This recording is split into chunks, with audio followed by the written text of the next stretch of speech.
Greetings and salutations, everyone. My name is Andrew Kirchhoff, and welcome to my YouTube channel. Today, we're talking about my Week 1 wide receiver rankings for the 2022 fantasy football season. On today's episode, we're talking about all things related to the wide receiver position, beginning with matchups. We'll talk about which defenses last season were giving up the most points to opposing wide receivers on a weekly basis on average in a half PPR scoring format, in order to give us more perspective as to who has the most advantageous matchups going into the week. Now, like I mentioned, we are going to be talking about our rankings in a half PPR sense, meaning everyone in the middle, whether you do play in a standard or full PPR scoring format. So after we talk about matchups in that regard, we'll then transition to our top 36 wide receiver rankings. As you can see to the right of me, we've already gone ahead and spoiled Cooper Kupp. Now, before we begin, I want to remind you guys, for those of you who have not yet already, be sure to subscribe to the channel. We're making daily fantasy football content for the entirety of the 2022 season, weeks 1 through 18, for the singular goal of trying to help you win a 2022 fantasy football championship. So go ahead, do yourself a favor, help us get to our goal of 70,000 subscribers. Thank you very much. Also, if you guys haven't checked out Underdog Fantasy, be sure to do so today. When you go ahead and travel to Underdog Fantasy using the link down in the description of the video and use promo code Andrew today, for those of you who haven't drafted yet, you can still get my 2022 fantasy football draft rankings when you make a first-time deposit, minimum of $10, using promo code Andrew. Again, when you use that promo code, making your first deposit, you'll get an email from me within 24 hours that'll contain my 2022 half and full PPR scoring format rankings, by position, by tier, along with my top 200 flex in both categories. Now, besides the rankings, you'll of course get a first-time deposit match up to $100. So if you want to deposit a little bit more, play some upcoming drafts. Again, we have the Thursday night Rumble that is going on via Underdog Fantasy. There's a bunch of pick'ems where you pick higher or lower on a given player statistic. If you're able to get a bunch of them in a row, of course, you're winning some money. Of course, they added the insurance system with the pick'ems this year. It's really exciting. We'll talk more about that as the week progresses, but again, there's a lot of fun to be had via Underdog Fantasy. Check that out. Use promo code Andrew today. It's a great way to support the channel. Thank you. Appreciate it. All right, let's go ahead and let's get into the conversation regarding the wide receiver position and specifically matchups at said position. So, like I mentioned a little bit earlier, we're going to talk about which defenses were giving up the most points to opposing wide receivers on a weekly basis on average in a half PPR scoring format. As you can see directly to the right of me, the Minnesota Vikings were giving up the most points per week last year, while on the very bottom of the list, the Buffalo Bills were the best defense and best secondary in terms of stopping opposing wide receivers. Now, even though I'm presenting these statistics, it doesn't mean that this is how it's going to pan out in 2022. We have a bunch of players leaving and moving to different teams via free agency. We've seen retirements. We've seen people get drafted, this offseason. There's going to be a lot of changes to these defenses, but the primary cores of majority of these defenses still stay intact. So we want to go ahead and reference this in order to give ourselves a little bit more context as to what we could potentially expect at the end of week 1. Now, immediately to the right of that, we have 2022 team defense. I went ahead and took the PFF coverage grades of every secondary in the National Football League and found that the Jacksonville Jaguars have the worst graded secondary from last season, along with the Buffalo Bills, of course, having the highest graded secondary. In terms of how I found the grades for rookie players, I went ahead and took the averages of rookies from seasons past and what they were able to score in terms of coverage grades and averaged it out based on where they were drafted this season. Now, obviously, players get better or worse as the seasons progress, so these aren't identical statistics. This isn't going to give us a 100% depiction as to what we're going to see by the end of week 1, but this does give us a little bit of information. That all being said, what I've gone ahead and done is I've revamped the system of kind of expressing how we go ahead and determine matchups. So yesterday I had a check mark that was surrounded in a green circle, and then I also had a triangle with a exclamation point in red to kind of warn you guys. Mike Moment in the comments section made a great point. He said, Andrew, I have an idea. Why don't you go ahead and change it to a star system 1 through 5 in order to give us an idea as to what that matchup potentially entails in comparison to other matchups, which I thought was a fantastic idea. Again, shout out to Mike Moment. I greatly appreciate that. Anytime you guys go down in the comment section and comment regarding how to improve the channel, I'm always going to listen. I'm reading all those comments, and though I'm a one-man team and I can't answer every single one of them, I try my best to go down there, see what you guys have to say, try to help as much as I possibly can as the week progresses. So we've gone ahead. We're going to rank every single matchup on a 1 through 5 star basis, and even though it could be a lower scenario, just like the one that you see today, Cooper Kupp going against the Buffalo Bills, it's not the best matchup, but we all know Cooper Kupp is matchup proof. All right, let's get into this conversation, beginning with our number 1 wide receiver, Cooper Kupp. Again, we know how fantastic he was last year, and it doesn't really matter. You're going to start him. We want to start our studs at every single position. That's why we drafted them, because they need to go ahead and deliver for us. Now, last year, of course, the Buffalo Bills were the best secondary in terms of stopping opposing wide receivers in fantasy football. But they didn't get to face Cooper Kupp last year. Now, if they had the opportunity, Cooper Kupp would have certainly scored a lot of points against them because throughout the 21 games that he played last year, regular season and playoffs, he was unstoppable. He had 18 games of 7 or more receptions, 19 games of 90 or more receiving yards. He had 11 games of a singular touchdown or more. He had 18 games of 15 or more half PPR fantasy points. We know Cooper Kupp is an unstoppable force. We're going to treat him as such. Do not forget, even though a secondary could have great cornerbacks left, right, and center, what the Rams do the best is giving Cooper Kupp opportunities against coverage linebackers. Last season, in terms of the highest percentage of routes primarily covered by linebackers, Cooper Kupp led all wide receivers last year as he ran 21.3% of his routes against linebackers. That is a huge advantage that will continue to help him on a weekly basis. On top of the fact that he did take on the Buffalo Bills back in 2020. If you guys want to know what he did, 10 targets, 9 catches, 107 receiving yards, 1 receiving touchdown, 21.2 fantasy points. That was with Jared Goff. Imagine what Matthew Stafford and him are going to be able to do on Thursday night. All right, let's talk about Justin Jefferson, our number 2 for the week. Now, the primary reason I've gone ahead and designated the matchup as a 2-star matchup is because of Jaire Alexander's presence. Last season, when Justin Jefferson took on the Green Bay Packers, Jaire Alexander was out with an injury. And there's a reason why. Justin Jefferson was able to have himself 8 catches, 169 receiving yards, and 2 receiving touchdowns, 33.2 fantasy points against the Green Bay Packers defense in Week 11 of the 2021 season. Obviously an incredible performance. But now that you get Jaire Alexander back into the mix, one of the best coverage corners in the National Football League, hands down, that is certainly going to make an impact. Nonetheless, I think Justin Jefferson is matchup proof because if in fact we get into a scenario where Justin Jefferson is being utilized in an identical way that Cooper Kupp was last year, there's a pretty good chance that Jaire Alexander doesn't travel with him all over the field because Jaire Alexander has not been a slot corner for this team as of the last 2 years. In fact, go back to 2020, the full healthy year that he played in the slot only 2% of the time. Last season, only 8% of the time. He's very rarely going to follow wide receivers into that position. He could certainly do so here in Week 1, but I doubt that's going to be the case. Therefore, I expect Justin Jefferson to be able to get away from him, and even in those tough one-on-one matchups, to prevail with fantasy points. All right, moving on to number 3, Ja'Marr Chase. Listen, Ja'Marr Chase takes on the Pittsburgh Steelers. Last year, when he faced them, he had one great performance and another one that really just didn't add up to much. In Week 3 against the Pittsburgh Steelers, T. Higgins was out. Therefore, Ja'Marr Chase had the entire field to himself and he dominated, had himself 2 receiving touchdowns in that game. Further down in the year, in Week 12 against them, T. Higgins was the one that went off. He had himself a receiving touchdown, over 100 receiving yards. So we're in line for a very similar experience, but hopefully both players go off. We're going to expect to see Ja'Marr Chase come out and get more targets than he did last year. Again, in the contest against the Pittsburgh Steelers last year, in the 2 games, he only had 8 targets and 7 catches. If you go and accelerate those numbers by double, you get him 8 targets per game this upcoming season. Of course, he'll be able to dominate against the secondary. Opportunity always leads to success in fantasy football, and that's especially the case with elite level wide receiver talent. Last thing I wanted to mention, the cornerbacks, the primary 2 for the Pittsburgh Steelers, Ahkello Witherspoon and, of course, Levi Wallace coming over from Buffalo. They're pretty good cornerbacks, but I truly do believe that the offensive line that has been built for the Cincinnati Bengals is only going to help give Joe Burrow more time and let these wide receivers develop their routes to a point where really they're going to be uncoverable.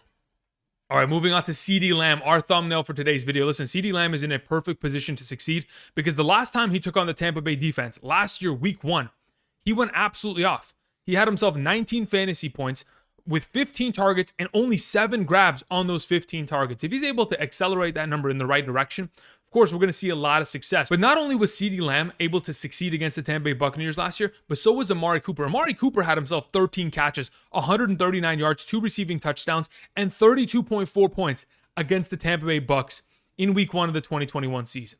We have seen Dak Prescott against that defense find success. And the main reason is because they have to abandon the running game. There's a reason why Zeke is so low on my running back rankings, is because he is going to be predominantly a pass blocking threat for that team.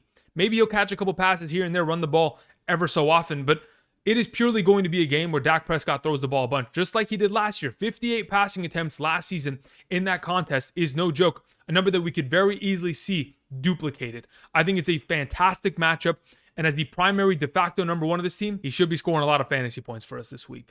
All right, moving on. Let's talk about Deebo Samuel in one of the best matchups of the week, a 5-star matchup. That is correct. He gets to play against the Chicago Bears. Now, already last season, he proved to all of us that the Chicago Bears defense and their secondary in specific is definitely struggling.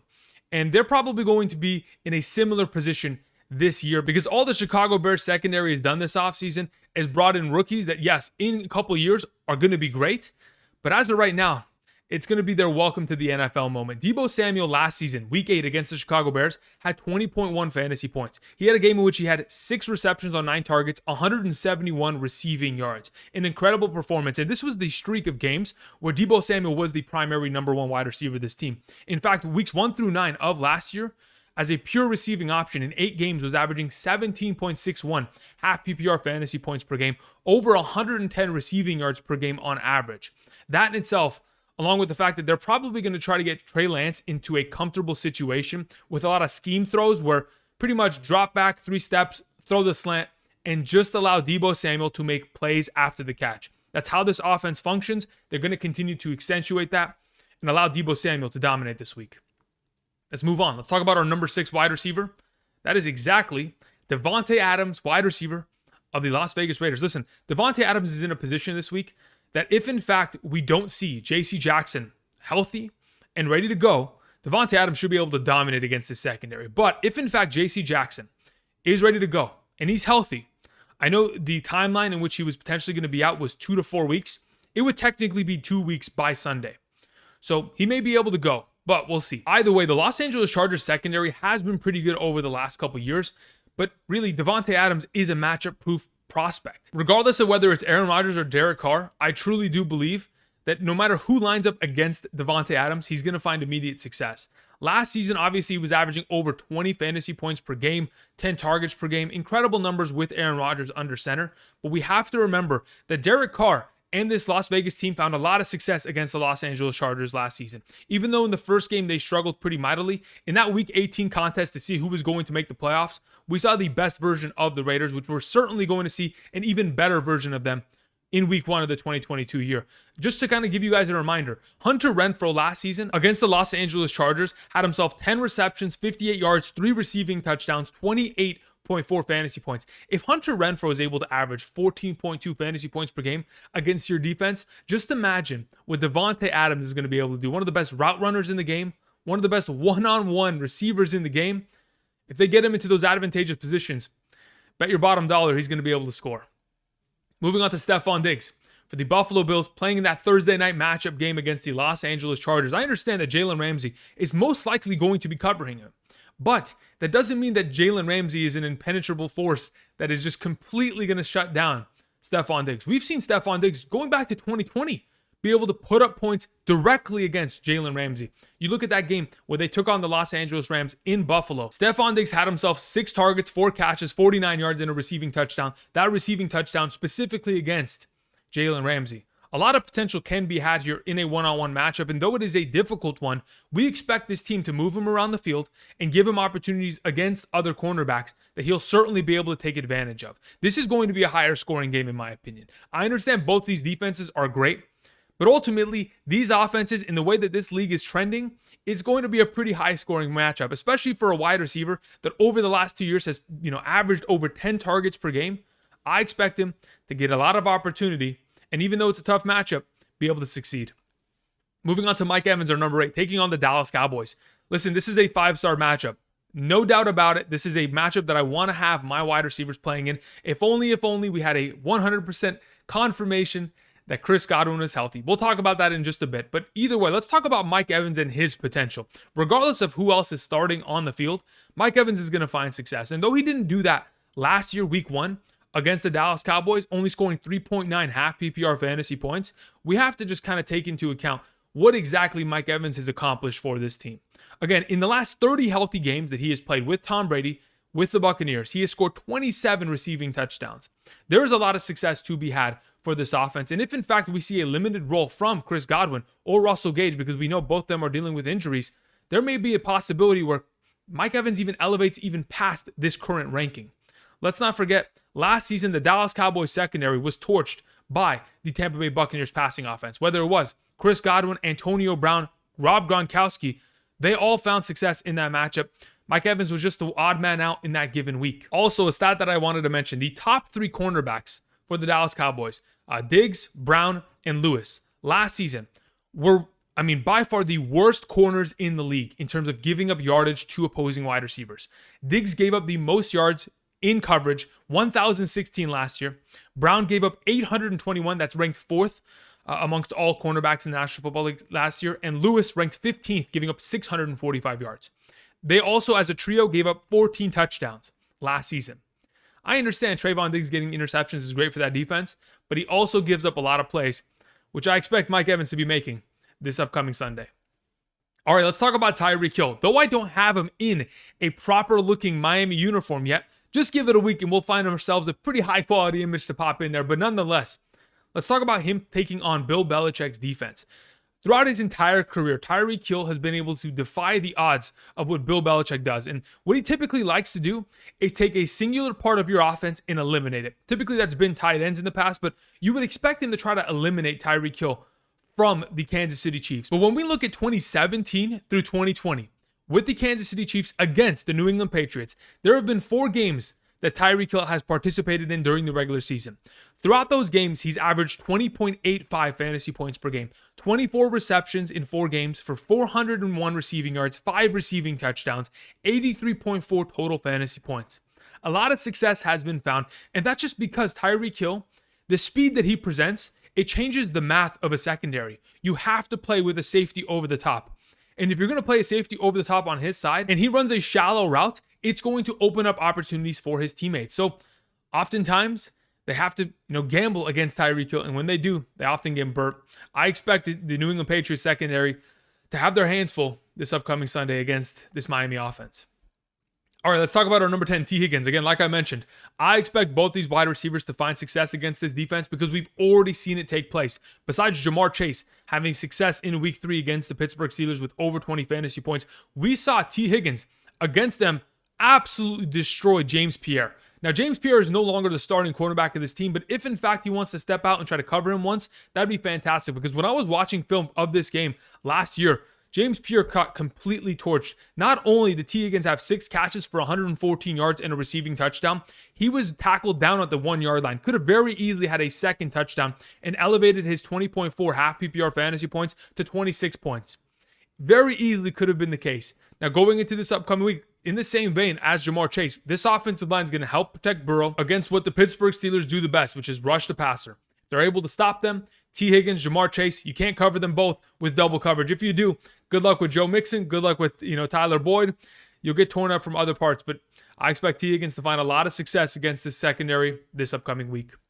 Moving on, let's talk about Mike Williams, our number 11. So he takes on the Las Vegas Raiders, and last year he had a complete duality of performances. In week 4, 1.6 fantasy points, extremely disappointing. While on the other end of the spectrum, in week 18, had a 22.4 fantasy point performance. If you go ahead and combine his 2 performances as a whole, 21 targets, 10 catches, 130 yards, and a receiving touchdown. Of course, all of those pretty much coming from that week 18 game where they went to overtime and accumulated a lot of stats going forward on 4th down a bunch of times. But the primary thing that I wanted to mention in regards to Mike Williams is the fact that Casey Hayward, the number 1 cornerback or former number 1 quarterback of the Las Vegas Raiders, is no longer there. He went over and is signed with the Atlanta Falcons. He's going to be lining up opposite of AJ Terrell. So at this moment in time, the number 1 cornerback for this team is Rock Ya-Sin, formerly of the Indianapolis Colts. Yes, he played well last year, but this is a far easier matchup in my opinion. Mike Williams should very easily be able to find himself some success against this secondary. Again, with Justin Herbert just getting better year in and year out, I expect them to have a devious plan set in place in order to get Mike Williams open in those deep routes, finding a lot of success in the red zone this upcoming week. All right, let's talk about A.J. Brown with an incredible 5-star matchup this week, taking on the Detroit Lions. Now, even though it is a fantastic matchup, there are some reservations that I have regarding the Lions matchup because the Lions can't stop the run. And if we get a similar matchup to the way that the Eagles played against the Detroit Lions last year, we're going to be in a little bit of trouble because last season, the Philadelphia Eagles threw the ball 14 times and won 44-6 against the Detroit Lions. That in itself is very worrisome for me. They ran the ball 37 times with their running backs alone. So if we get into a scheme in which we're thinking that's going to be the case, his ceiling would technically be limited, but we got to remember, this is a wide receiver since 2019 with Ryan Tannehill under center. Anytime he's been given 6 or more targets in a game, he's averaged 16.15 fantasy points per game. All you got to do is get him the ball in open space. He's going to make plays. And it's going to be pretty easy to do against these Detroit secondary members, specifically their top 2 cornerbacks. Okuda is one of them, and Oruwariye is the other. Try pronouncing that. I dare you. Either way, at this current moment in time, it's really advantageous matchup. You got to be playing your studs. A.J. Brown should be one of them. Let's talk about Keenan Allen. Number 13, taking on the Las Vegas Raiders. Just like we talked about with Mike Williams, Justin Herbert's only getting better. And as long as Keenan Allen, like he has done in the last 2 years, is going to average himself upwards of 10 targets per game, we're going to find success. But when he took on the Las Vegas Raiders specifically last season, he wasn't the same Keenan Allen. Though he had 19 targets, only led to 13 receptions and 88 receiving yards. If he was able to at least accommodate one of those performances with a potential touchdown, I wouldn't be complaining. But the fact that he was only averaging 7.65 half PPR points against them, it was something that took me by surprise considering how much success the team found against that defense. But I went ahead, looked into it a little bit more. The primary slot corner of the Las Vegas Raiders, Nate Hobbs, is fantastic in coverage. If he's able to just stick around with Keenan Allen, we're going to see a pretty balanced matchup there. Obviously, Keenan Allen just needs an extra 6-point influx on top of what he's already been able to do against this defense in weeks past in order to have himself a great week. I'm expecting that to be the case. He'll find the end zone, hopefully, but even if he doesn't, the receiving yards, the receptions, that'll be his baseline, which is all we need. Moving on, let's talk about Marquise Brown taking on the Kansas City Chiefs. Listen, the Kansas City Chiefs, they gave up their fair share of points last season. Their secondary really isn't the greatest, and in my opinion, probably got worse this offseason. Nonetheless, the number 1 cornerback that is going to be covering Marquise Brown for this game is L'Jarius Sneed. Last season, he gave up the 2nd most receptions amongst all cornerbacks in the league. If in fact you take into account that we're going to see Kyler Murray uncork the ball and launch it 20 or more yards down the field, the most accurate deep passing quarterback in the league last year, with his number 1 receiving option for this week, Marquise Brown, there's going to be huge opportunities for big playability, but also a couple plays closer to the line of scrimmage. We got to remember there's no DeAndre Hopkins, and there's a chance that Zach Ertz ends up missing this week. So if in fact we're in a scenario where Zach Ertz does miss, last season in the 4 games that Zach Ertz and DeAndre Hopkins both played together, they combined for 44 total targets. That's 11 targets per week available for grabs. Who's that going to go in the direction of? Of course, Marquise Brown against the secondary that truly, in my opinion, makes this an advantageous matchup. Of course, could be a higher scoring one, back and forth. If this is a shootout, Marquise Brown could very easily get into that top 12 conversation. All right, moving on to Michael Pittman Jr., number 15. Listen, Michael Pittman, when he played against the Houston Texans last year, he found success in one game and not so much in the other. 14 fantasy points to 4.8. The reason why there is such a lack of consistency, specifically against the Houston Texans, is because they don't have to consistently pass the ball against them in order to succeed. I talked about it with Jonathan Taylor yesterday in specific. All they have to do is run the ball and they'll dominate against this team. Specifically, the point differential between these two teams in their games last year, 62-3. If the momentum of this game leads it to being a blowout, then we're going to see far less passing in the second half and far less potential fantasy points for Michael Pittman Jr. But nonetheless, against this secondary last season, 8 catches on 11 targets, 112 receiving yards, 18.9 fantasy points. So he was averaging about 9.4 per week against this defense. Luckily for Michael Pittman Jr., of course, the reason why we've been so excited about Matt Ryan is because Matt Ryan has been one of the best play-action quarterbacks in the league, averaging a 70% passing completion percentage over the last 3 seasons, even with an offense that truly hasn't found much success running the ball over the last couple of years with Cordero Patterson, Todd Gurley, Devontae Freeman, Tevin Coleman. Really, they haven't found much success, yet they were able to do so and allow Matt Ryan to be a far better quarterback because of that. I believe those opportunities will only help this receiving core, but specifically Michael Pittman Jr. All right, let's talk about DJ Moore taking on the Cleveland Browns. Listen, DJ Moore is a great wide receiver. We know this, but his lack of touchdowns, his lack of potential upside in a half PPR scoring format moves him down the list into this conversation. That being said, we're talking about a wide receiver that since 2019, when given 7 or more targets per game, has been averaging 12.5 fantasy points per game. If we're going to get into a similar scenario where Baker Mayfield, in his revenge game against his former team, the Cleveland Browns, is going to be throwing heavily, which I'm expecting him to do so, DJ Moore is going to be asked to step up and make a lot of plays. And especially against Denzel Ward, that's not going to be the easiest overall matchup, but I expect DJ Moore to be able to take that matchup and find a lot of success. when we've gone ahead and looked at the number one receiving options for Baker Mayfield, going back to 2018, excluding 2021 because of Baker Mayfield's injury, when we go ahead and look at Jarvis Landry and Odell Beckham Jr. with a healthy Baker Mayfield 2018 through 2020, we found that both those wide receivers were averaging over 10 fantasy points per game. I'm expecting similar numbers and hopefully some upside in the Cleveland matchup because of the extra revenge factor for Baker Mayfield. Moving on, let's talk about Diontae Johnson, our number 17 wide receiver, taking on the Cincinnati Bengals. Listen, there's going to be a pretty big shift and change when you're going from Ben Roethlisberger to Mitchell Trubisky. And I'm crossing my fingers and hoping that that change is going to be for the better. And it's only going to help Diontae Johnson be a better wide receiver this upcoming season. But last year, in the contest that he took on the Cincinnati Bengals, had himself 9 catches on 14 targets, 95 receiving yards. Listen, we all know that Diontae Johnson is a target machine. He's had the most 10 or more target games amongst all receiving options over the last 2 years. And if we're going to be in a position where Diontae Johnson is once again going to have 10 or more targets, he's immediately going to find success regardless of who he's playing against. If they want to put Eli Apple against Diontae Johnson, I expect success to be found. And that's why I have him at this position. Now, when we talk about Mitchell Trubisky and what he's potentially going to present, we have found success with Mitchell Trubisky, specifically as an Allen Robinson fantasy manager in seasons past. 2019, 2020, Allen Robinson was a top 12 wide receiver in both those seasons. He was given 9.48 targets per game and was able to deliver a great amount of fantasy points. We're hoping Diontae Johnson will be in that conversation at the end of this year, but specifically in this week. Moving on, let's talk about Terry McLaurin, our number 18. Jacksonville Jaguars matchup is one of the easiest in the week. I mean, purely their secondary, their defense as a whole really hasn't made much improvements. Obviously, Doug Peterson has come in and has revamped the entire offense because that's where they need to begin with. But that defense is definitely susceptible to a good wide receiver. Now, the main question is whether or not Terry McLaurin is going to be able to act upon said opportunity because, we still have Carson Wentz under center. When you look at what Carson Wentz was able to do against the Jacksonville Jaguars last year, a lot of success wasn't found. In fact, he struggled pretty mightily against those two matchups. But I will be fair in the idea that Carson Wentz certainly had to just execute the plays that were called, and a lot of them were just handing the ball off. Nonetheless, over the last 2 years, Terry McLaurin, when he's been healthy in the 31 games that he has played, he has averaged 11.46 fantasy points per game. Last year, Michael Pittman Jr. averaged 11.44 fantasy points per game. We're in a position where Carson Wentz could very easily elevate Terry McLaurin to the next level, and in a pretty favorable matchup, we're hoping that's going to be the case this week. Moving on to Jaylen Waddle, taking on Bill Belichick's defense. Listen, Jaylen Waddle has found a lot of success against Billy B. The only difference is now you have Tyreek Hill in that offense, and that may even open up more opportunity because not only are they going to be in a far more comfortable scheme, they have Tua back there with a far better offensive line, far better running game and approach that they're going to have in 2022.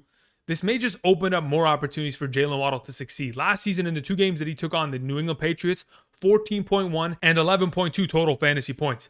Those 2 games were fantastic, but he really wasn't given much opportunity. Only 13 targets, 9 catches, 88 yards, 2 receiving touchdowns, 25.3 fantasy points in those 2 combined contests. Let's not forget, with Tua last year, in the 10 games that both Tua and Jaylen Waddle played together, Jaylen Waddle scored 7 touchdowns out of the 10 games. He also was never given less than 6 targets in a singular game with Tua and averaged 14.67 fantasy points per game in a half PPR scoring format. Those kind of numbers lead me to believe that Jaylen Waddle should be able to get right back on track. And as long as his injury that he sustained in training camp is ready to go, I think it was a hamstring, I think we're in a great position here for week 1. All right, let's talk about Courtland Sutton. Listen, this is going to be another one of these revenge games. We have Russell Wilson going back to Seattle and trying to pretty much say, hey, listen, I built this place, and kind of have his moment against his former team. That being said, in order to have your moment, you're going to have to throw the ball. You're going to have to find success doing so. And though the Seattle Seahawks secondary with Artie Burns coming in is going to be far improved in comparison to last year, even though they were already great last season, they're going to be in an even better position, in my opinion. It's going to be a tough matchup going up against Artie Burns, formerly of the Chicago Bears. But that all being said, last season, when Courtland Sutton was given 10 or more opportunities in a game, specifically in targets, the 3 games he had 10 or more targets, he was able to put up 19 plus fantasy points in each of those 3 games. Now you may be wondering, Andrew, is that a coincidence? I think not. When you give a great player opportunity, especially quality opportunity, specifically you're going to go from Teddy Bridgewater, Drew Lock, now to Russell Wilson, we're going to find a lot of success this season from Courtland Sutton. Hopefully the matchup against, Artie Burns itself isn't that big of a deal. All right, let's move on to our number 21, Adam Thielen. Listen, we know how much Adam Thielen is a big part of this offense. He scored a lot of touchdowns over the last couple of years, and I don't expect him to slow down anytime soon, especially week 1 against Green Bay. The last time we saw Kirk Cousins under center and Adam Thielen healthy in the lineup playing against the Green Bay Packers was week 11 of last year. Well, of course, Adam Thielen found a lot of success, scoring 18.2 fantasy points, 8 grabs on 10 targets, 82 receiving yards, and a receiving touchdown. In fact, when you look at the last 2 seasons against the Green Bay Packers, in the last 3 games that Adam Thielen has played against them, he's averaged 16.8 fantasy points per game against them. He scored 24 touchdowns in the last 26 games. Again, I'm expecting him to score a 6-point touchdown, and whatever else he does with his fantasy point box score, I'm good with, and that's why I have him as a wide receiver too. Moving on, let's talk about Gabriel Davis. The Los Angeles Rams matchup isn't easy. We know this. But when Jalen Ramsey is going to be preoccupied with Stefon Diggs on the other side of the field, there is a very good chance for Gabriel Davis to step up and make plays. Again, we all remember that playoff game in which he had 200 receiving yards on 8 grabs and 4 receiving touchdowns. Even this preseason, in the Week 2 contest, when the full starting offense trotted down the field and went and scored, we saw Gabriel Davis have 3 targets, 2 receptions, 47 receiving yards, and a receiving touchdown while playing 87% of his offensive snaps out wide. If we're going to see something very similar to that this upcoming week, he would be going up against their number 2 cornerback, David Long. And if in fact that's going to be the case, I mean, it's going to be a pretty good matchup. David Long last season was giving up 14.1 yards per reception last year. If Gabriel Davis, with the ability to be a red zone threat, a deep ball receiving option, and also the number 2 in an offense that while your number 1 is being covered by Jalen Ramsey, you can find success in the other side of the field, I expect to see Gabriel Davis be a wide receiver too by the end of the week. Let's not forget, in the last 2 seasons, when Gabriel Davis has played 70% or more of the offensive snaps, that's been 14 times. He's averaged 12.33 fantasy points per game. I'm expecting him to play very well, even in a tough matchup.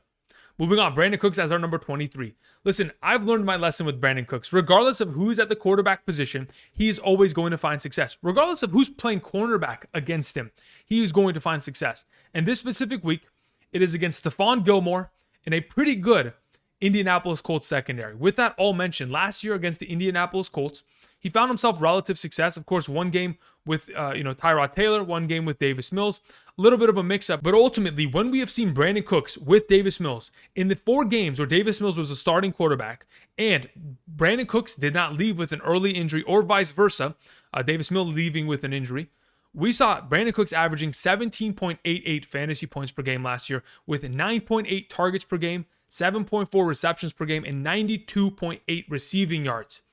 0.8 touchdowns per game. I mean, a lot of success can be found with this dynamic duo. And though many people may be sleeping on, Brandin Cooks, again, we've seen him be a top 20 wide receiver at season's end in 5 out of the last 6 seasons. This is one of the most consistent receiving options, and as the number 1 of his team, I'm expecting him to find success this week. All right, let's move on to the final of our wide receiver 2 conversation. That is going to be Allen Robinson.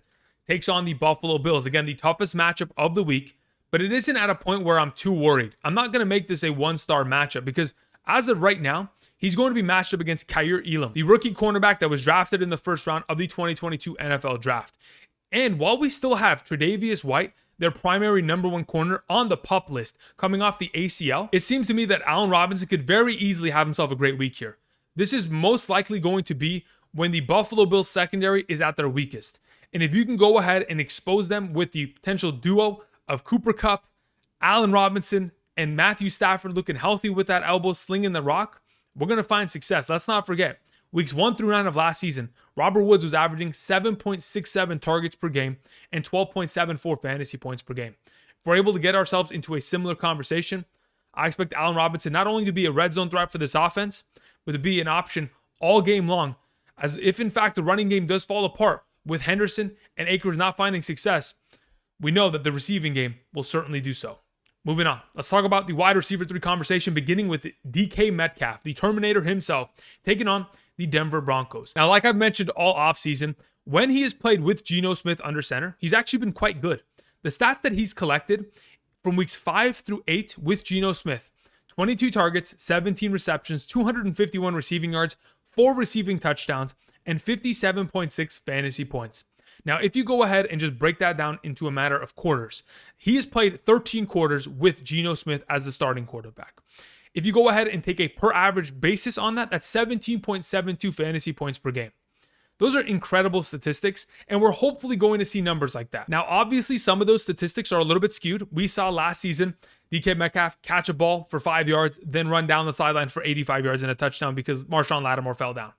There's a possibility that that could happen in any given week. So though we may look at those numbers and think they're skewed in one direction, again, this is a wide receiver that on any given play could go to the house, over the top, whether it's through your defense or, past your defense. He's that kind of player. I respect the talent. Regardless of the quarterback position, he is still a startable option in the matchup against Denver. Moving on to Amon-Ra St. Brown, taking on the Philadelphia Eagles. Again, the last time the Detroit Lions took on the Eagles, there wasn't much success at all, but this wasn't when Amon-Ra St. Brown was what he is today.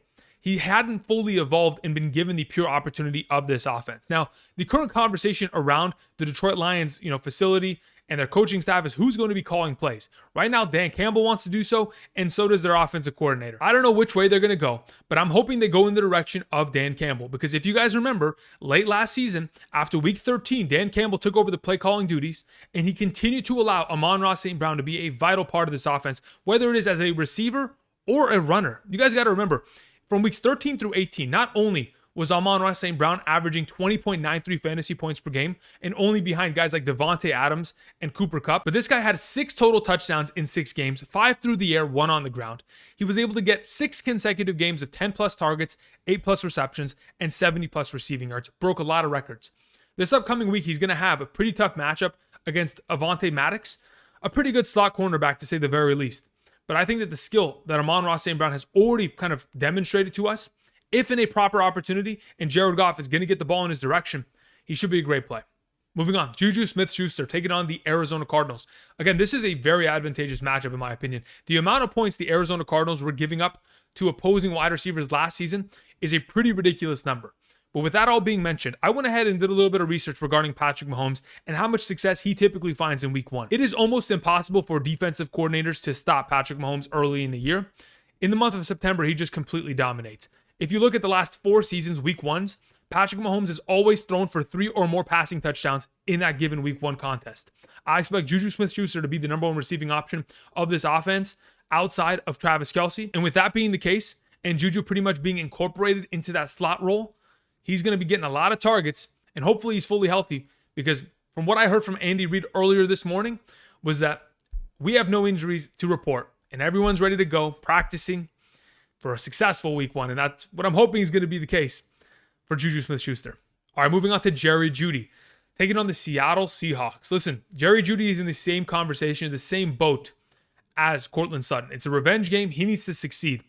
Now, the question is whether or not Jerry Jeudy is going to be that number 2 receiving option. We've heard a lot of conversation about KJ Hamler potentially getting into that conversation in the slot position. Listen, I'm here to just say that I believe that Jerry Jeudy's skill overall is going to lead to his success. He's going to be on the field, and he's going to be given the ample opportunity. Let's not forget, since 2015, Russell Wilson, as the starting quarterback of the Seattle Seahawks, was averaging 2 passing touchdowns per game. If he's able to transition that into the Denver Broncos offense, I expect both Courtland Sutton and Jerry Jeudy to not only coexist, but both be able to succeed immensely in fantasy. Moving on to Elijah Moore. Now listen, Elijah Moore takes on the Baltimore Ravens. Here comes the 3rd revenge game of the week. We have Joe Flacco taking on his former team, the Baltimore Ravens. Last season with Joe Flacco under center, in the one game that they both played together, Elijah Moore had 11 targets, lead to 8 receptions, 141 receiving yards, 1 receiving touchdowns. He scored 25.6 fantasy points with Joe Flacco. Let's not forget, this was during the span of time between weeks 7 through 13, where Elijah Moore was the number, 5 overall wide receiver, only behind guys like Deebo, Kupp, Jefferson. He was in that level of the conversation, averaging 15.16 fantasy points per game. I think there's great opportunity, and if Joe Flacco is going to be throwing the entire time, because it's extremely difficult to run the ball against the Baltimore Ravens, I expect Elijah Moore, of course, to be the number 1 receiving option. Let's move on to Darnell Mooney, our number 30. Listen, Darnell Mooney, he's going to go against some pretty good cornerbacks. I don't think it's a matchup where it's a complete nightmare for him. I think it's relatively neutral. We'll leave it at the 3-star point because I do believe that he has a lot of skill himself, and he should be able to go up against these guys and find success. Last season, with Justin Fields under center, he was averaging 10.05 fantasy points per game, and when he was given 6 or more targets in a game with Justin Fields, he was averaging 13.83 fantasy points per game. Overall, I think, of course, he's going to have to be the number 1 receiving option of this team. It's just a matter of whether or not Justin Fields is going to find success, because he's purely going to be running for his life. Hopefully, their offensive line can keep this pass rush at bay, but if they're not able to, it may diminish the overall value of Darnell Mooney, or we may get into a scenario where it leads to garbage time. And I love the garbage time, especially for my wide receivers. We'll take that if he gets garbage time points either way. Moving on, let's talk about Rashod Bateman. So he takes on Sauce Gardner, the first-round pick of the New York Jets, one of the better coverage corners coming out of college. Now, my whole hesitation on ranking Rashod Bateman a little bit higher is because I want to know what kind of target count he's going to have. We know that both Marquise Brown and Sammy Watkins are no longer a part of this offense. So if we are taking that into consideration, we have ourselves 13 plus targets available per week based on what we saw from Lamar Jackson from weeks 1 through 13 of last year when he was healthy. So if we're going to be in a healthy standing and Sauce Gardner isn't going to be too much for Rashod Bateman to handle, again, we know that the Jets defense cannot stop the run. Lamar is going to be running through them, and so are the Baltimore Ravens running back. We know Mark Andrews is going to get his work. But is, Rashod Bateman going to get into that conversation of 6 to 8 targets? If he is, he'll find success. And if he ends up being ignored because this is a complete blowout of a contest, I wouldn't be surprised either. Moving on, let's talk about Michael Thomas. Listen, I'm a little bit worried about his injury status. I know he dealt with a little bit of a quote-unquote hamstring thing in the last couple weeks.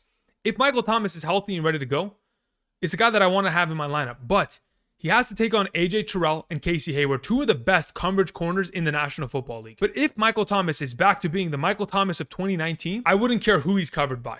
I know the 2019 Michael Thomas can get the job done against anyone. It's just a matter of whether or not we're going to see him on the field. Hopefully, we see a full participation of practice from Tuesday, Wednesday, Thursday, and Friday this week. If we're able to do so, that'll send Michael Thomas far up my draft rankings and get him into a position to obviously be started this upcoming week. Again, don't forget, Sunday morning, 8 a.m. to 10 a.m. Pacific Standard Time. Kickoff with Kirkhoff. We'll be live streaming here on the channel with updated rankings. Michael Thomas may move up based on his injury status. Moving on, speaking of injury status, let's talk about Chris Godwin. Again, another one of these players that I just don't know. I don't know whether he's going to be ready to go. And though it is an incredible 5-star matchup and we want to play him against the Dallas Cowboys, especially considering how much success he found last season, 19 fantasy points against them in week 1's contest, it's just a little bit concerning. We got to remember that this is not going to be the Chris Godwin of last season. He is not fully healthy. He is coming back from a devastating knee injury. And though he was able to run around at practice yesterday with no knee brace, which is certainly a promising sign, we want to be a little bit, careful with this. We don't want to throw in a wide receiver that barely plays in the matchup and only gets a couple snaps here and there. If we're going to eventually get back to the point where, similar to the last season, if you look at the last 2 games that Chris Godwin played fully and healthy with Tom Brady, he had 32 targets. When this man is getting 16 targets per week on average, it's a completely different receiving option. I don't know if we're going to get back to that point immediately, so we got to be careful and keep an eye on his injury status. Moving on to Christian Kirk. We will eventually have a purely clean Jaguars uniform for him, but until then, he has a fantastic matchup in week 1 against the Washington Commanders. Based on what Christian Kirk was able to demonstrate in the 3rd preseason game with the Jacksonville Jaguars, with the entire starting team available, getting himself 8 targets and 5 receptions for 54 receiving yards, playing 50% of the offensive snaps from the slot position and out wide, I believe this is going to be a primary receiving threat. There's a reason why they signed him for a 4-year, $72 million deal. He is no joke going to be the number 1 wide receiver. And when we look at the coverage on the other side of the field, Kendall Fuller, he tied for the 2nd most receptions allowed last season amongst all cornerbacks with L'Jarius Sneed. And their cornerback that plays typically in the nickel, their slot corner. In terms of coverage grades, according to Pro Football Focus, he was ranked 104 out of 115 last season. The matchup in itself, advantageous, 4 stars in my opinion. And as long as Trevor Lawrence is sending the ball in the direction of his number 1 receiving option, which he should, a lot of success should be found.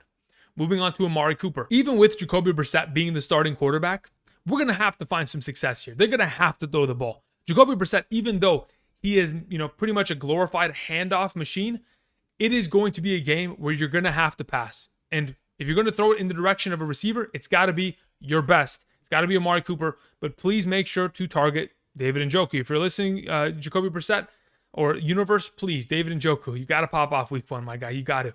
Either way, that all being said, I think there's a very good chance that Amari Cooper, in a pretty average matchup, to have a pretty average week. Again, J.C. Horn is coming back from his injury. He's going to be the primary, coverage corner. And I'm not really worried about that in regards to what Amari Cooper is capable of accomplishing. He should be perfectly fine in this week's matchup. Moving on to our final wide receiver that I wanted to mention. Brandin Aiyuk in a 5-star matchup against the Chicago Bears. If, in fact, we are going to talk about Deebo Samuel being in an incredible matchup, why not Brandin Aiyuk? Why not a guy that at the end of last season, weeks 9 through 18, was the number 13 overall wide receiver in fantasy, averaging 11.26 fantasy points per game. He was great. And as long as he continues to get more implementation in this offense, he'll continue to do so.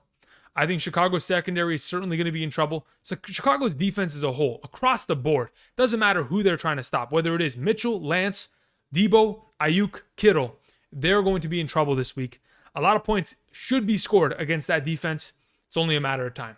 That pretty much covers our top 36 wide receiver rankings for week 1 of the 2022 fantasy football season. I want to thank you guys for watching. If you have not yet already, be sure to subscribe, comment down below any suggestions, anything of that matter. Let me know who you think is going to be the number 1 overall wide receiver at the end of week 1. Any bold predictions you guys have, I'm absolutely ready to hear them. Outside of that, of course, be sure to check out Underdog Fantasy. Use promo code Andrew today when you sign up to support the channel. Not only will you get a deposit match up to $100, not only will you be able to put your fantasy skills to the test by drafting best ball teams, weekly rumble teams. There's going to be a lot of contests along with the weekly pick'ems where you can pick higher or lower on a player's given statistic and win some money.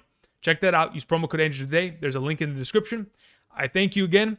And until tomorrow, we'll be talking about the quarterback position for Week 1 of the 2022 fantasy football season. I'll see you guys. Peace.